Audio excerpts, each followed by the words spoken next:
Get that last no-scope kill and hit pause. It's time for the video game podcast where the Konami code is alive and well. The console wars don't exist. Rings are just as valuable as coins. Pots are not safe from swords. Giant robots kick ass. And fireballs are a perfectly acceptable weapon in a fist fight. That's right, it's time for the Super Gamer Bros Podcast Ultra Hyper Alpha Super EX Double Impact Plus A Live. Settle in and let's get to gaming. Hey, welcome back to Favorites Week right here on Super Gamer Bros Live. We're here with you all week talking about our favorite things about gaming. We started with characters, we went into villains. So today, we're going to be looking at games and guilty pleasures that we love in video games. So I'm one of your fun hosts, Slayton. If I'm at Xbox all the time, it's always on. It's pretty much the center of my living room. And I am joined by Cassandra. Yo, Neo Nerd Lady on Xbox, or you can find me as Pocky KLM on Twitch. She was all, yo, you can find me online at Neon Nerd Lady. Like, that was awesome. And I'm Cynic. Hello. You can find me as Cynic here and on Nintendo Switch, and hins are literally everywhere else.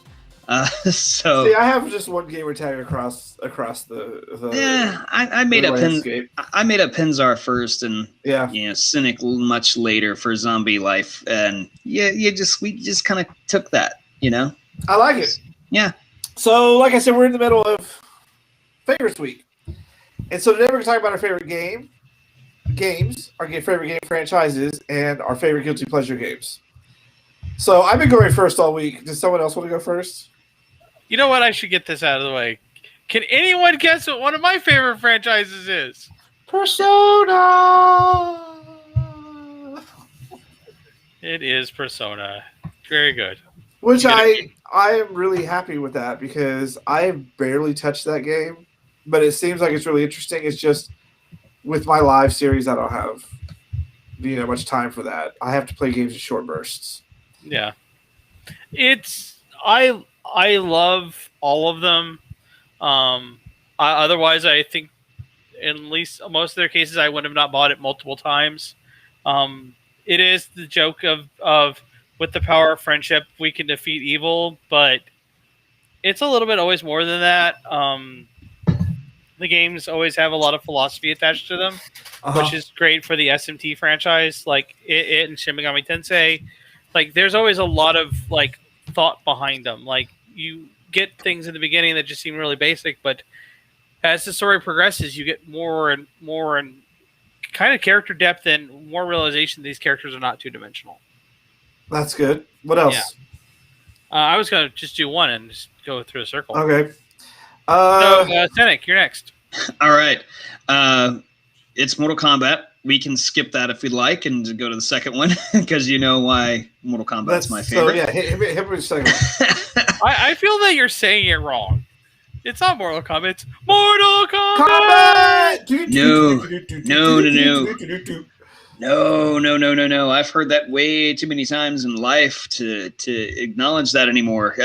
Not acknowledge it anymore, but it's still cool, and I'm glad it has value to people. It's just, man, it's like one of those pop songs that you hear too many times in your life to care to hear anymore. Like, everyone can agree that Nirvana is awesome. Do I need to hear Smells Like Teen Spirit again at any point in my life? At least for the next couple of years, probably not.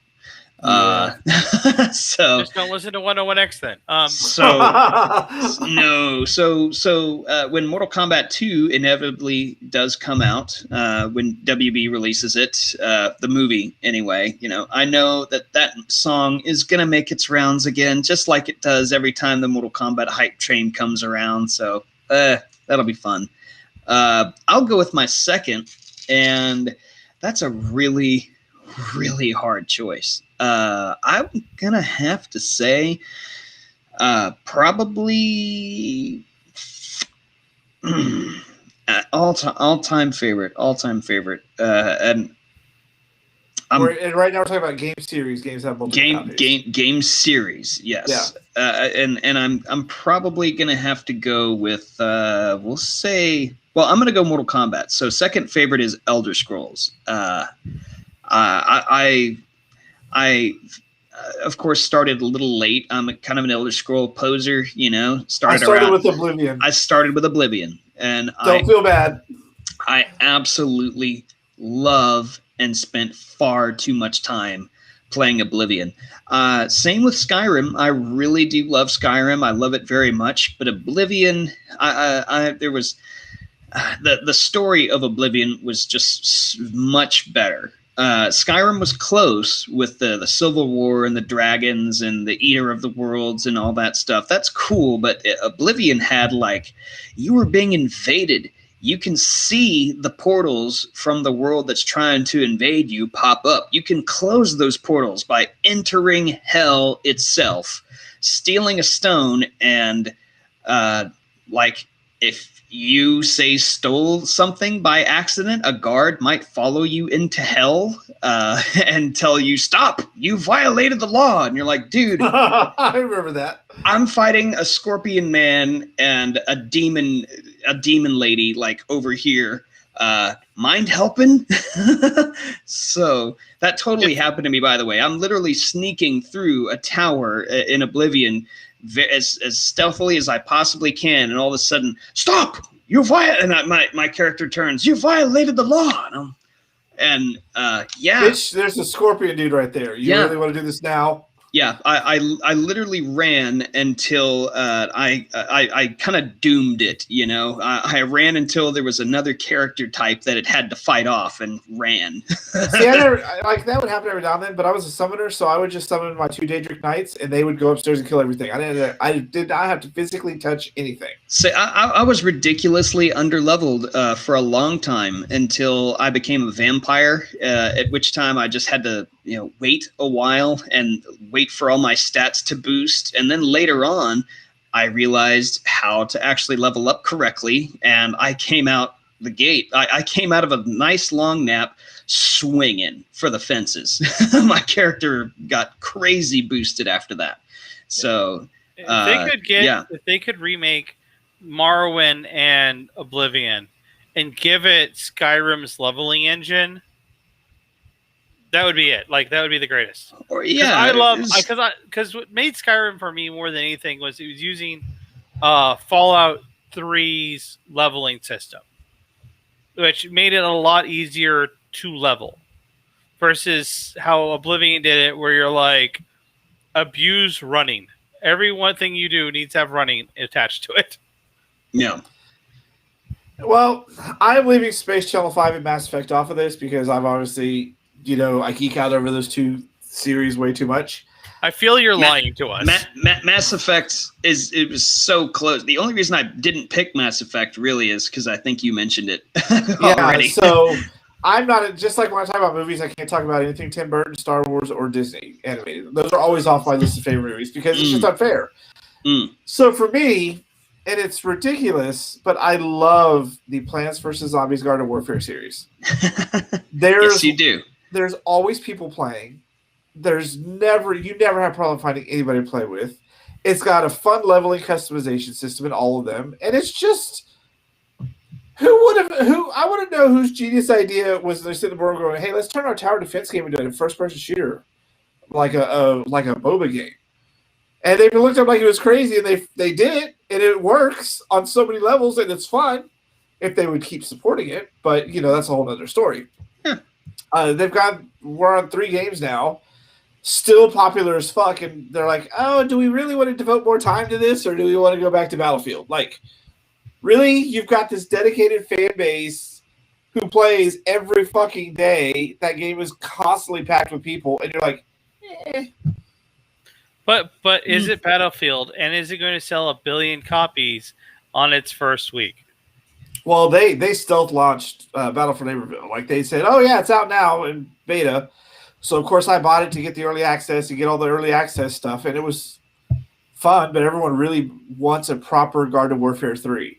That's what everybody just keeps hoping for, because this isn't really a Garden Warfare type game. It is in name only, but it's a completely different type of system. So it's totally the expansion to Garden Warfare 2, really. Yeah, it feels like it's just an expansion instead of a standalone game, but they like really trimmed down a lot of things. Still fun. Still super fun, but I hope they actually do something. So other I'm franchises sure they will. that we love. I love the Resident Evil franchise up to Code Veronica. After that point, it kind of goes too far, and I'm like, they should have just stopped. You didn't like 4? I 1 and 2 I fucking love. 3 I thought was okay. Love Code Veronica. After that, I was done. There was just nowhere new for me. Like, it just stopped being Resident Evil. I said the same thing until I played 4, and 4 is pretty amazing. I know a lot of people, it goes off the rails, especially for a lot of people with 5 and 6, but I personally didn't hate them. And 7 I loved. 7 was really good.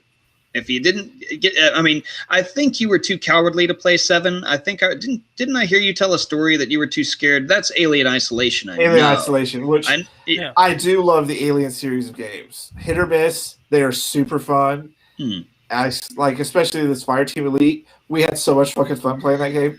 We did. I after playing with you, I tried, continuing to go through it. I'm having a little trouble at this point. We'll get together again, because I've done the whole first scenario. We'll have to. I just felt like for the first 3 scenarios that you go through, I felt like I was walking through literally the same corridor just multiple times. It's the initial one, and they make the challenge cards for that. So I love the Alien series. I loved the Fear Effect series. You remember Fear Effect? Fear Effect, yeah. That game was beautiful. Second and then one, lastly, Crimson Butterfly, especially. Yeah. Oh, yeah. And lastly, I love the Parappa the Rapper series. There's 3 games in that series, y'all. You want to talk about crazy? Parappa the Rapper, there you go. Like, I could sing all the songs in tune from the first game. Somebody need to answer a phone? Yeah, I do. Can we pause? Never mind. We just keep on talking. It was. All right, so those are some of my other favorite franchises. Let's go to Cynic to talk about some of his other favorite franchises. Oh, wait, I did forget one. Ooh. I fucking love Darkstalkers. Really? I never took you for a Darkstalkers fan. My first tattoo was almost Felicia. No, that makes sense. I fucking love Darkstalkers. They need to go back and redo Darkstalkers. I'm not the best at it, but I love the characters, the setup. Darkstalkers. Yeah. I almost completely fucking forgot about that because Capcom has apparently forgotten about it. It's anime where all the fighter characters are in cheap Halloween costumes. It's amazing. I would say for my favorite series, I mentioned Solid Snake is one of my favorite characters before, and it's definitely because Metal Gear Solid is one of my favorite series of all time. Even if it's not featuring Solid Snake, games like 3 and 5, 3 especially has a real special place in my heart for the survival mechanisms and the unique story of Big Boss fighting, the boss, his mentor. What a great story that they told there. I would say, of course, Legacy of Kain. I've talked a lot about that already. Mass Effect. There's Dragon Age is one I haven't talked about yet. Dragon Age is a world that I've spent a whole hell of a lot of time in. Again, one that's made by BioWare, the same people who make Knights of the Old Republic, which you've mentioned in your villains video with Dark Revan, and of course Mass Effect, one of my absolute favorite series ever. So I could go on and on with Mass Effect, but you've covered it a little bit. So Dragon Age is very in the vein of Mass Effect by having very well fleshed out characters as your party members, which you constantly interact with them. And you have there's definite stakes in that game. Not everybody's going to get out of it alive if you don't play it right. Even if you kind of know what you're doing, but you maybe don't know everything, there's still chances for you to make mistakes and have party members turn on you who could be allies. I won't spoil it too much for people who haven't jumped on the Dragon Age train. I'd say do so, even though they're very old games. They age super well, or at least 1 and 2 are. 1, though, has, I think it has the best story. It barely goes over the last one, Inquisition. And I can't tell you how excited I am that a new Dragon Age is in development. They've only released like a teaser for it so far, but I need some gameplay.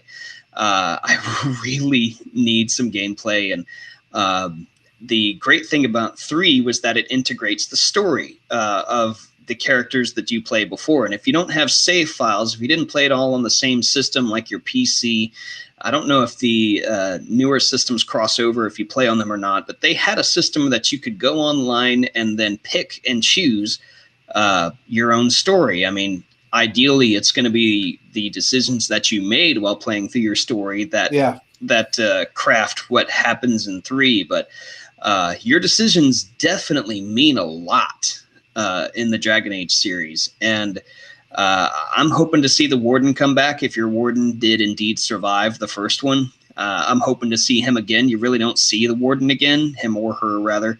Mine was a he, but the Inquisitor was a she. Both Hawk from the second one and the Warden were male for me, and to see Hawk come back, integrate his story in there, it was awesome.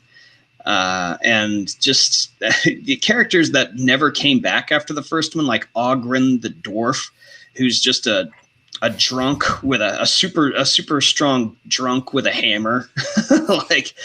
That's a dangerous combination. Now Ogren was such a hilarious character throughout that whole thing. He never makes a comeback or return. Definitely missed that character. But then other characters like Zevran, the kind of seductive, the seductive assassin who would seduce you no matter what, or at least tries to. You reject him, he's like, it's cool, I'm a hoe, whatever, I'll find somebody, I'll kill stuff for you though, Yeah.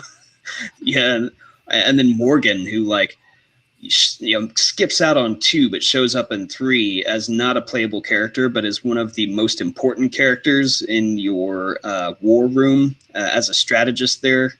I mean, the characters go on and on in Dragon Age, and I could go on forever about that series. But before we hand it off to Cassandra, what else?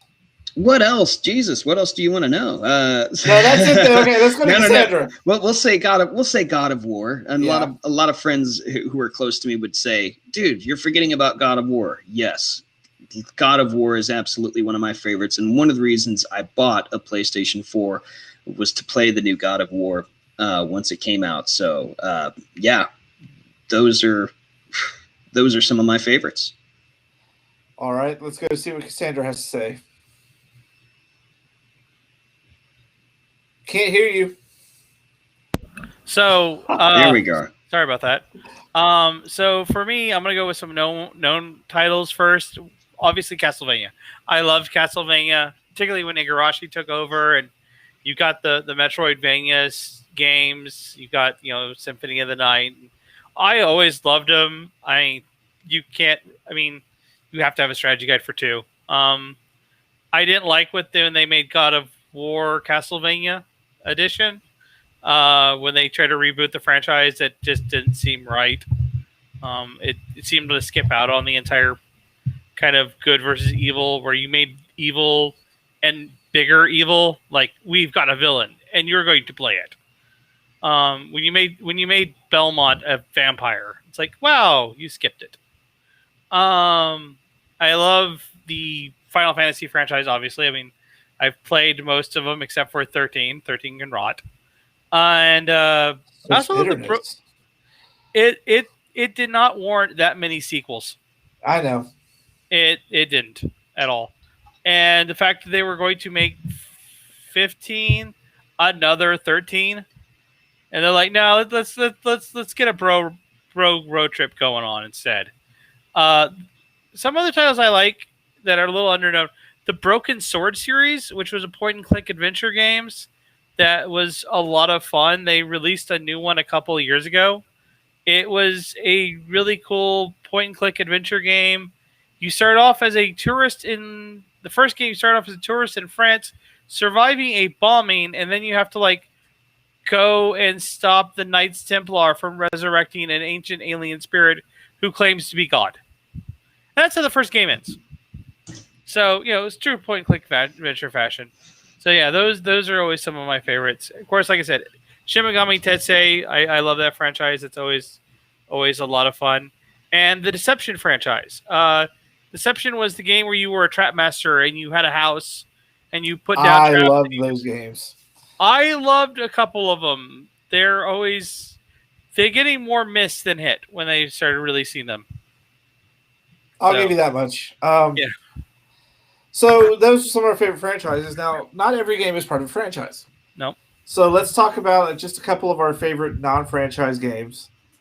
And I will just say I'm a Destiny whore. Yes, you are. That's a very understatement of my Destiny. Like, I almost wore my Destiny hat.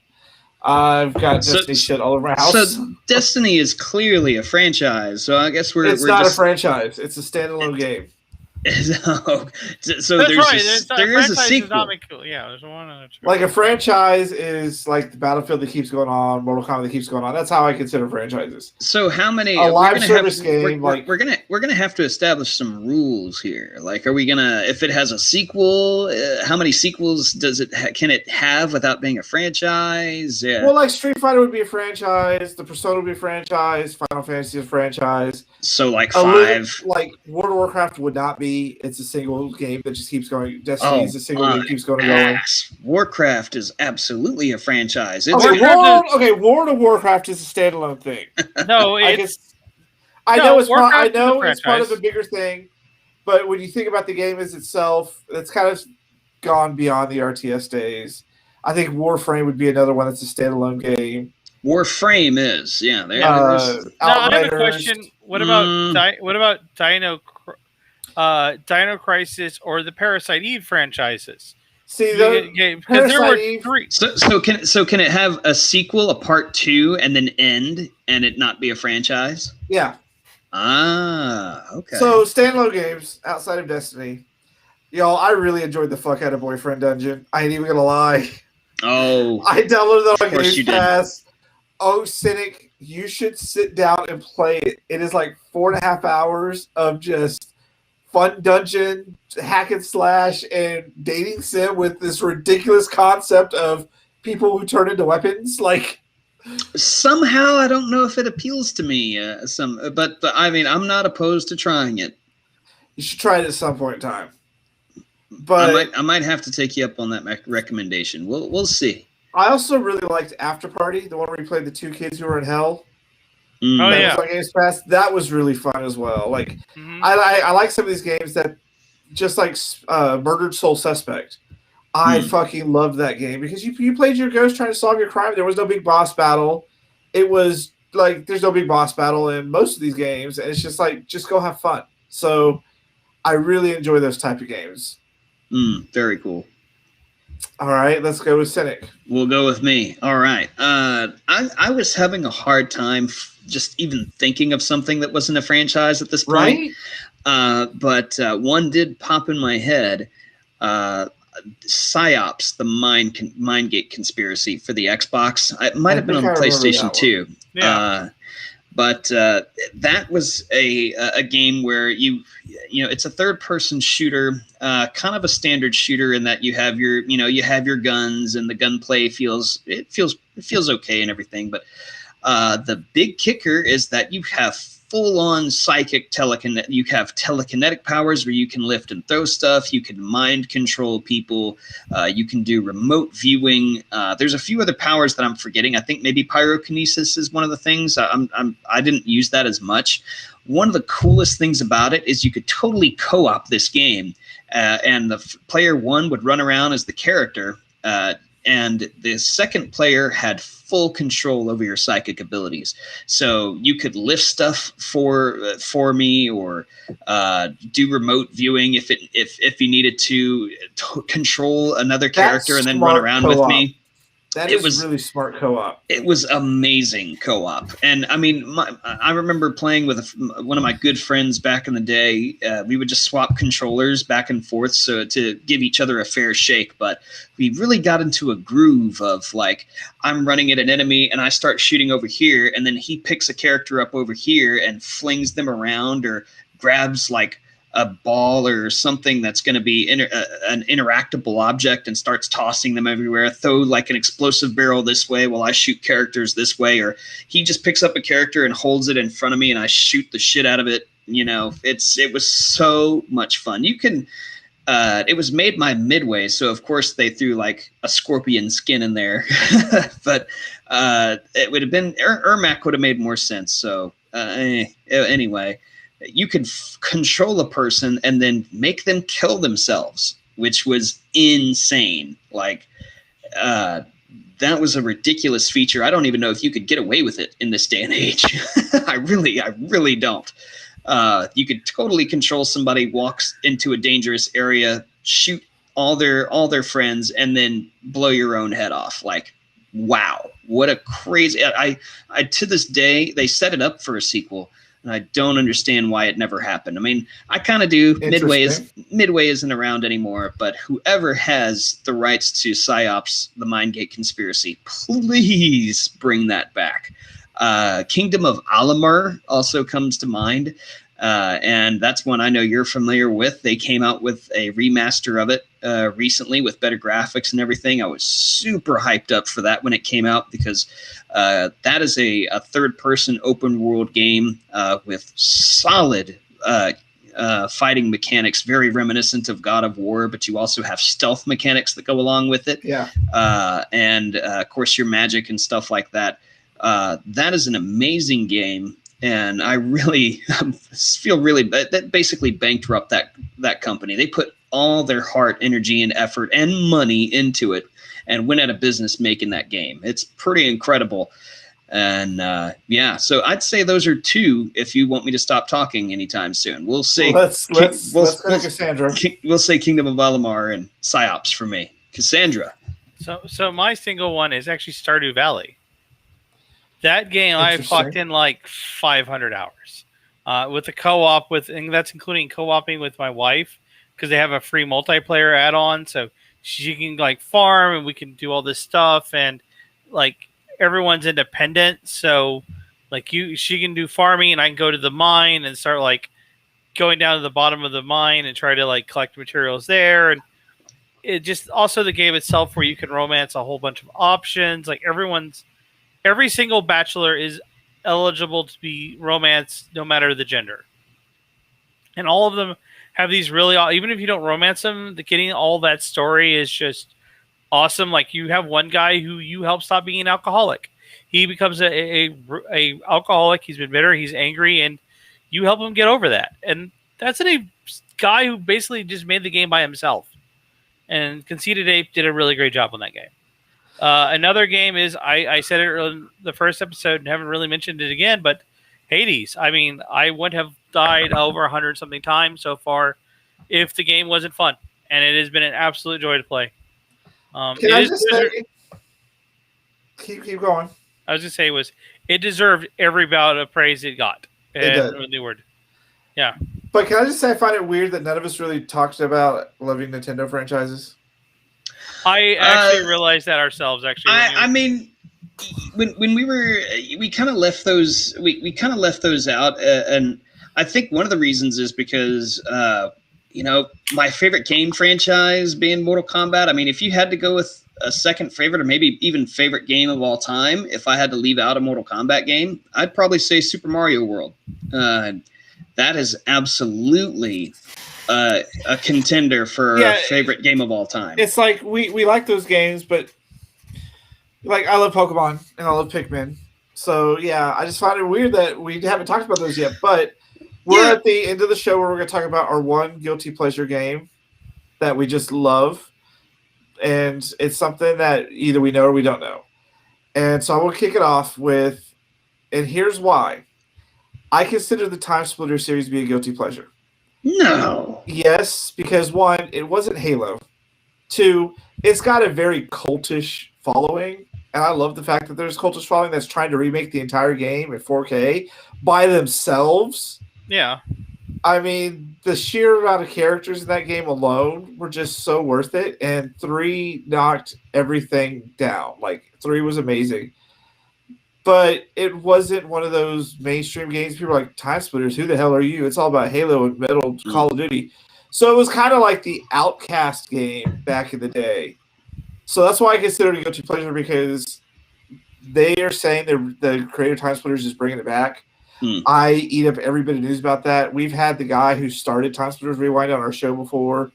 They've been working on that for like 10 years now. It's a completely fan-made remake with all the original assets. Like, it's cultish, y'all, but it's a healthy cult, not like the I'm peeing my pants Sonic cult. So that's always gotta bring that one up. That's the bitch peed his pants right next to me over a still image, y'all.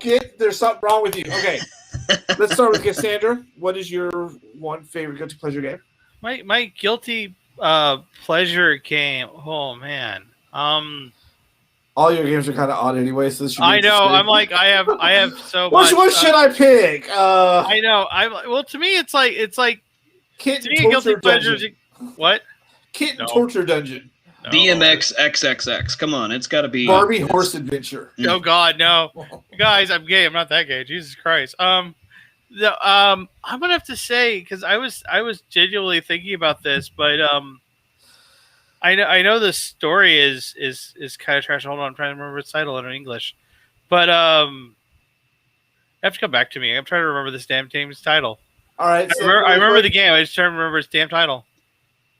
So we don't. So for now, we don't have any guilty pleasures. No, I do. I'm just desperately trying to remember its damn title.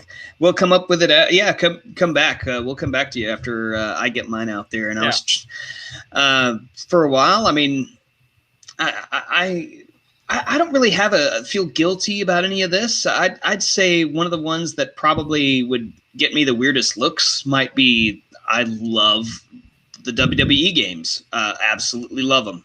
I know that the more recent games are glitch-ridden, just ridiculous. And to be honest, I forgot wrestling existed for a long time, because it used to be like my life. I loved it when I was younger, lived and breathed it back in. Now I'm understanding it was called the Attitude Era. I didn't know it had a label back then, but it came out. What was it? WWE 2K16 came out for free a few years back. And I was like, you know what? Let me download this. I haven't played a wrestling game since like Nintendo 64. And you play through the storyline as Stone Cold, and it shows clips of all the wrestling matches and stuff. And it brought back a flood of nostalgic memories. And I went, oh my God, I used to live and breathe this when I was a kid. How on earth did I forget this part of my life? And we all did. I forgot my wrestling days. I absolutely like it, and you can talk about it, but until you sit down and like watch your favorite match for like the first time in 20 years, it's like discovering magic existed again somehow. Like it's crazy. So I don't buy each new game as it comes out, because it's like Call of Duty. They pop one of those fuckers out every year. And it keeps somehow getting worse every year. So the one I continue to play is 2K18, because the rest have just been, they've had awful reviews. Awful. And 2K20 especially got awful reviews for being very bad. So I still play 2K18, which has been shut off. You can't play online anymore or anything like that. But you can still build a story, build your universe, download created characters and stuff like that, and just make up your own story, and it's awesome. I absolutely love the not broken WWE games, and I mean I'm now hearing rumblings of like AEW is a thing and is starting to gain a lot of steam. Oh, Lord. And so yeah, I actually have to want to get into AEW. I mean, I'm down to try both of those. I still haven't seen a full episode of Raw in a long time, or SmackDown, or a pay-per-view in a long time. But I've gone back and tried to find some of the stuff I've missed out on, and that's been a lot of fun looking back. And every so often, like recent stuff will get through. So I love WWE games. If AEW starts coming out with games that are great, that's cool. I'm sure they're going to jump on top of it if they want to continue to make money and make a franchise out of that. But I'll be keeping my eye on wrestling games as they come out. All right, Pocky, do you remember the name of your game? Yes, I was trying to remember this damn awful game. Phantasmagoria. That rings a bell. Why? What? Because it was it's a full motion video game. Like, remember the day when you had PC? Like, okay, you're a woman who is entered a new house with her husband. You accidentally release a demon who's now possessed your husband, and you have to like stop him from killing you. And like every 5 seconds you can die, and you'll have to start like over from your save. And it is absolute trash. It is horrible. But you love it. But I love it because like you could tell that everyone who made it actually really liked what they were doing. The game itself is perfectly fine. It's just so of its time, like it's from that era, and you can look at it and you go, this was made back in Windows 98 when you had Windows ME, you had multiple CDs, and it's like, okay, it's time to put this CD in so I can do this part of the game. And it was full motion video, and it was gory and weird. All right, so that wraps up today's supersized episode where we talked about our favorite games. We'll be back tomorrow to talk about our favorite gaming merchandise, because a long time ago there wasn't a lot of it. Now it's everywhere. So we're going to do a quick wrap-up episode tomorrow. We'll see you guys then. Don't forget we're live-ish weekdays at 5:30. Brad's Red Web is at 3 o'clock, and we have random live shows throughout the week, like Fan Service on Tuesday, Fire Team Adventure on Thursday, and you never know what you're going to see when you tune into Fan Service. Just warning you guys now. Or you can find some of us streaming occasionally. Yeah, you can find Twitch streams and everything. So we'll see you guys tomorrow to wrap up our favorites week.